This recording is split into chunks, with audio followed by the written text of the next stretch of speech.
Without further ado, the guest of honor, the guy we've all been waiting for, the winningest coach in NFL history, Coach Don Shula. Come on, Coach.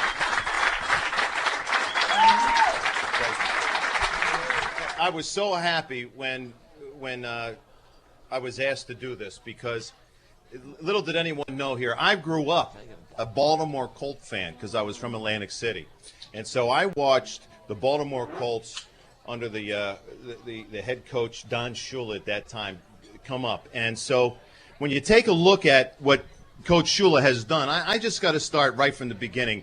I mean, here's a guy that played for one of the, he would say, I would say the greatest, Paul Brown, in NFL history.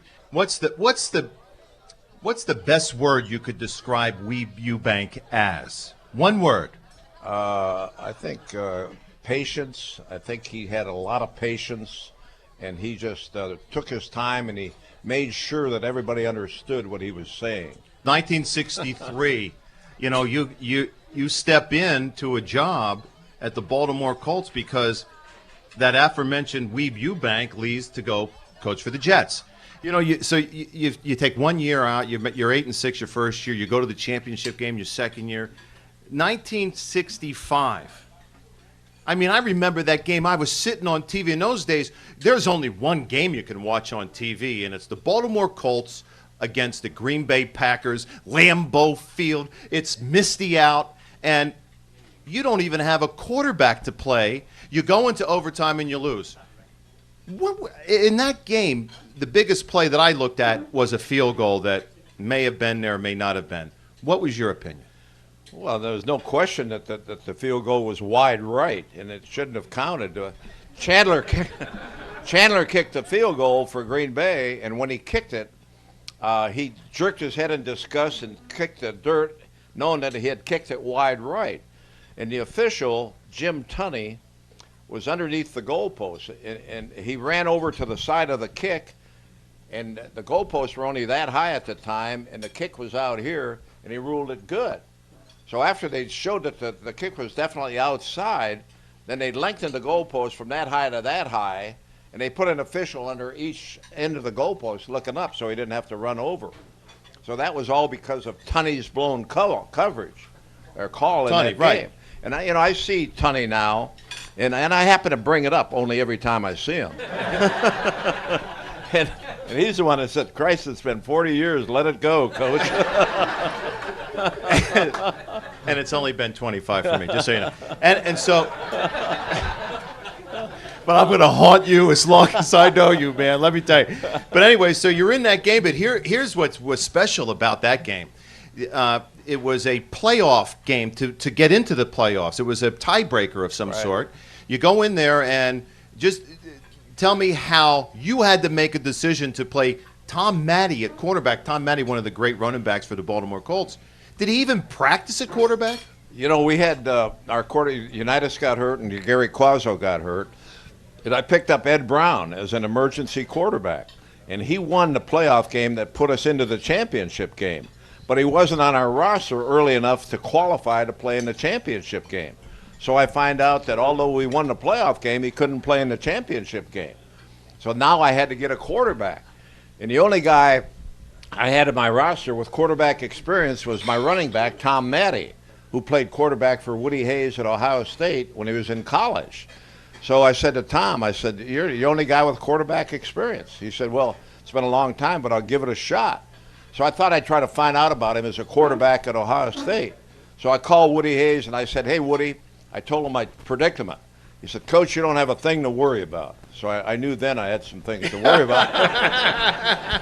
I said, "What do you mean by that?" So Tom's a great guy. He takes the coaching. He'll do everything you ask him to do. I said, "But Christ, we're playing Green Bay, Bart Starr of the Green Bay Packers, Paul Hornung." And I said, "Were there any negatives that Tom had when he played for you at Ohio State?" He thought for a minute. He said, "Yeah, he had trouble taking the snap from center." So I knew I had my work cut out for me. We simplified our game plan. We had a few plays running and passing on a little wristband. That wristband's now in the Hall of Fame. Matty's not in the Hall of Fame. That wristband's in the Hall of Fame. But the game was close, and then the bad call on the field goal, and they won in overtime. So that was that could have been one of the great upsets of all time. I just want to make it clear here. You just heard who invented the use of the quarterback wristband. It was Don Shula back in 1967. Unbelievable. A long time ago. Beautiful thing. So not only do you have in your first 3-4 years of coaching career, you're going to the championship games, you're in playoffs. All of a sudden, in 1967, and I remember it almost as much as you remember it because I was such a fan. You played the Los Angeles Rams, and Roman Gabriel at the Rams was great. The fearsome foursome, the Baltimore Colts, and you end up tying the Los Angeles Rams for the best record in the league, not just your division, but the league. And you don't make the playoffs at 11-1-2 was your record. Yeah, that was. I guess they went back to the game that we played against each other in the season, and they won that ball game. So that gave them the tiebreaker, right? And that put them in, and that was tough sitting out there with the second best record and not being in the playoff game, and and the Rams being in it with the same record. So I would assume that everyone here would assume that just because the New England Patriots didn't make the playoffs last year with an 11-5 record, you don't give a damn, do you? Not really, no. Okay, so now are we going to talk about New England? No, we're not. Are you kidding? I hate them as much as you do. That's not for print. Oh, that's on live air, isn't it? Okay. Oh, you mean this is on the air? So 1968, I'm in 8th grade. I'm watching my favorite team. Oh my gosh. Who do you have? You got Richardson at wide receiver, Billy Ray Smith, Bubba Smith, Mike Curtis, Ted Hendricks, Johnny Unitas, Earl Morrill, Tom Matty, John Mackey, the legends of legends on your team. And you're going to play this whack ball in white shoes, Joe Namath and the Jets. And I hate the Jets. I hate them at that time. And you know what? They managed to play a pretty good game. Their defense played well. Going into that game, there's been everybody can tell you everything about Carol Rosenblum and the game and you, but you're on the field, you're coaching that game. As a coach, are you really astonished that you're in that type of a game? And the games we lose, we're always astonished we lose, but that was a huge game for, obviously, the AFL and the NFL merger at that time you were involved in. Take me back to that time, just as a little insight for us here. Well, you promised you weren't going to ask me any questions about that game. I lied. No, we were 17-point favorites. Huge favorites. In that ball game. Huge favorites. And our owner, Carol Rosenblum, was from New York. And, well, that says it all right there, right? and a lot of his buddies, were Jets fans. And Namath, the night before the game, predicted boldly that they were going to win the game. And it was in the paper, headline in the paper that day of the game, and I had that posted up in our locker room, and I was going to use that to motivate our team. But the Jets won the game. And my relationship with Rosenblum was never quite the same after that. That's funny. And I ended up, that's how I ended up in Miami. Otherwise, I'd still be coaching in Baltimore eating crab cakes instead of being. Isn't it funny how times change? It's unbelievable. But I will say how games like that just change, because that game was just it was such a drastic upset that and I had to live with it. I had no excuses. I mean, Namath did Namath is a great player. He had a great day. He had been with the Jets 4 years at that time.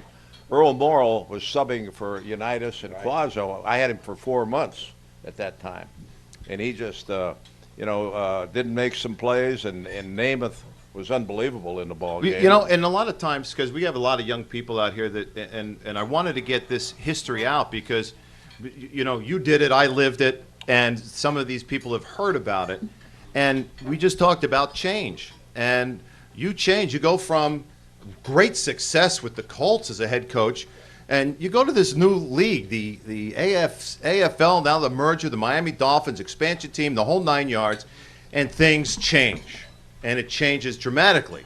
Let's see. You go from Morrill and Berry and Orr and Richardson and Matty and Unitas and Mackey, and all of a sudden you got guys that no one's heard of. Larry Zonka, Jim Kick, Mercury Morris, Larry Little, Jim Langer, Bob Kuchenberg on the offensive line, and then the no-name defense. Some people have said you stepped in shit, Coach, but I'm not so sure that's true. You know what I'm saying? So tell me that transition period for you. How the hell did you do it again? Well, it was unbelievable because, I go down there and they had been an expansion team, and the record the year before I got there was 3-10-1, and they had never won anything. And we turned it around that first year. We went 10-4 the first year, and then we went to Super Bowl, got beat by Dallas the second year, and then we went perfect season, and then 15-2 the next back-to-back Super Bowls. So, but the thing that happened is that we established an identity down there. I realized, what I had to work with. In Greasy, I had a very cerebral quarter. You wouldn't understand that, but he was. But he was a thinking man's quarterback. And then I had Zonka, and I had Kick, and I had Mercury Morris. And we had this offensive line that was unbelievable, and the no-name defense. So our whole attitude was to hold the ball, ball control. There were games that we had the ball 40 minutes, and the other team would have the ball 20 minutes. Similarly, the Colts game the other night. Recently, right?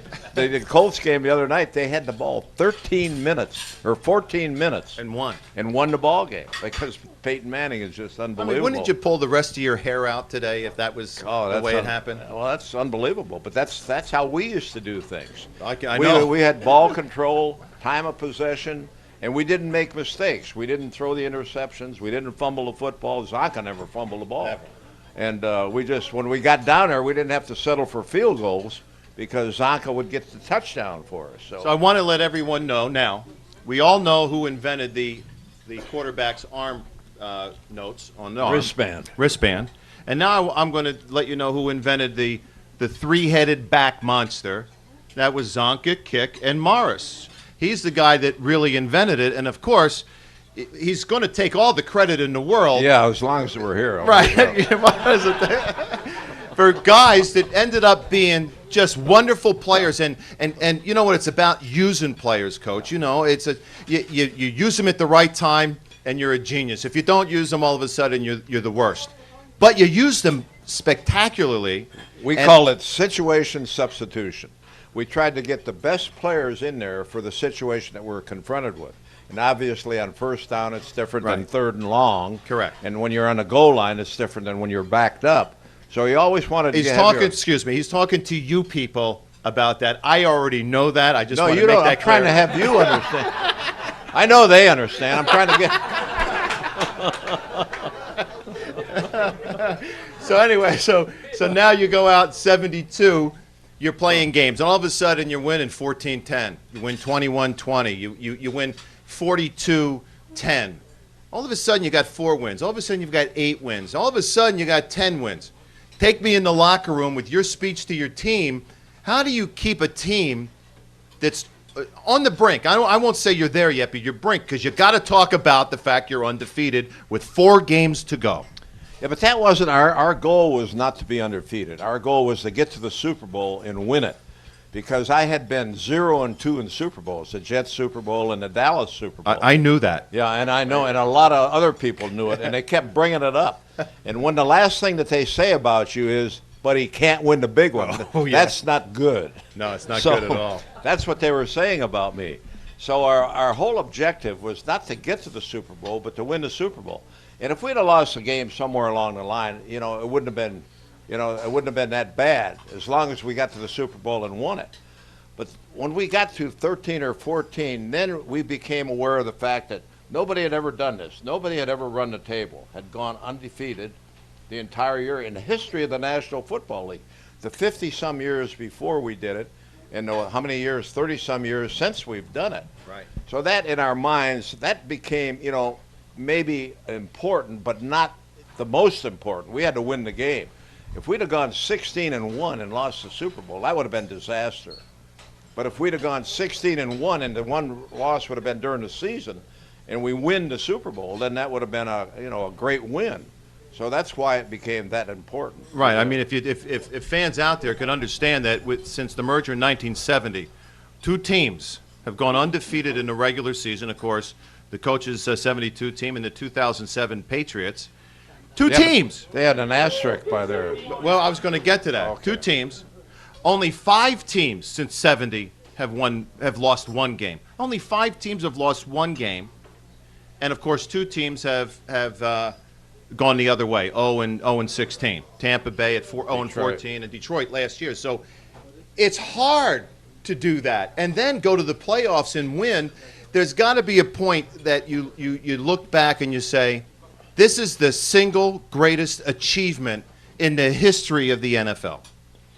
You know, I think that's for somebody else to say. That's not for me to say, because the people that keep score, the people that keep the records, are the ones that should evaluate, what the records are.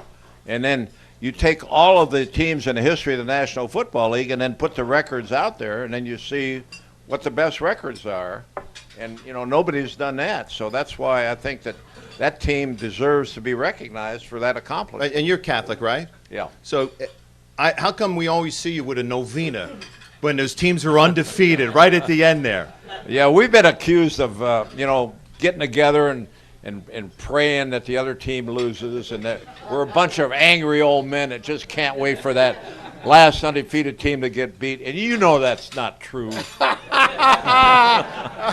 That's great. We're too cheap to get together, for one thing. Today's NFL, okay, there's coaching strategies, and I've always said as a player, because I've never coached, but as a player I've always felt that play calling is a little overrated. And I know that you need players to play and coaches to coach, but it seems like every 10 years it changes.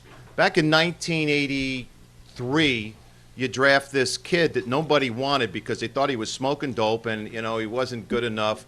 His name was Dan Marino, right? And all of a sudden you go from smash mouth to panty waist, throw the ball. Was that descriptive enough, everybody? How hard was it for you to change that philosophy that you had to go from a running team to a throwing team? Greg, what coaching is all about is recognizing talent and then putting the talent out there so that you can get the most out of their ability. You don't want to ask Greasy to do something that he's not capable of doing. And you don't want to have Marino hand the ball off. All the defensive coaches in the league would call and congratulate me every time I had Marino hand the ball off instead of throwing it. So you take talent and you put them where they best can utilize their talent and recognize that as a coach. And I think that's what coaching is all about. And there is no way, Greasy was he was a field general. He was a thinking man's quarterback. And he was a brilliant field general. But if I asked him to throw the ball the way that Marino threw the football, he just wouldn't be able to hang in there with a guy like Marino. And by the same token, Marino had this unbelievable quick release and accuracy, and he had to, when the rush was near him, he always had that ability to get rid of the football before the rush got there. And if I'd have had him handing the ball off, the defensive coaches would have been, hey, great, let him work 2 yards, 3 yards, that's great, but they don't want Marino to throw it. So, you having Dan throw the ball was the coaching thing that I think decision he had to make. All right, so and you've coached a lot. I mean, you coached a lot, and you probably get asked this question a lot. We would think that the 72 team was your favorite team because they're undefeated, and they may not have been. But when it comes down to the players you've coached, who was the hardest player to coach, and who was the easiest one to coach? Well, God, those are some tough questions. The Jake Scott, I had Jake Scott, and he was a brilliant player from Georgia, a great player, certainly a Pro Bowl player, but he just wanted to do things his own way. So it came to a point one time where I had to make a decision, and he didn't want to go along with, the decision the doctors made to, you're now ready to practice, and when you're practicing, we'll see when you're ready to play. So I'll let you know. So you can't operate that way. So I had to make a decision, and I let him go, which was, I love the guy, but I had to be the boss because you got all the other players looking at you in that situation. And I think the the easiest players to coach were the guys that Zonka, Manny Fernandez, people at Kuchenberg, guys that just worked their ass off in practice.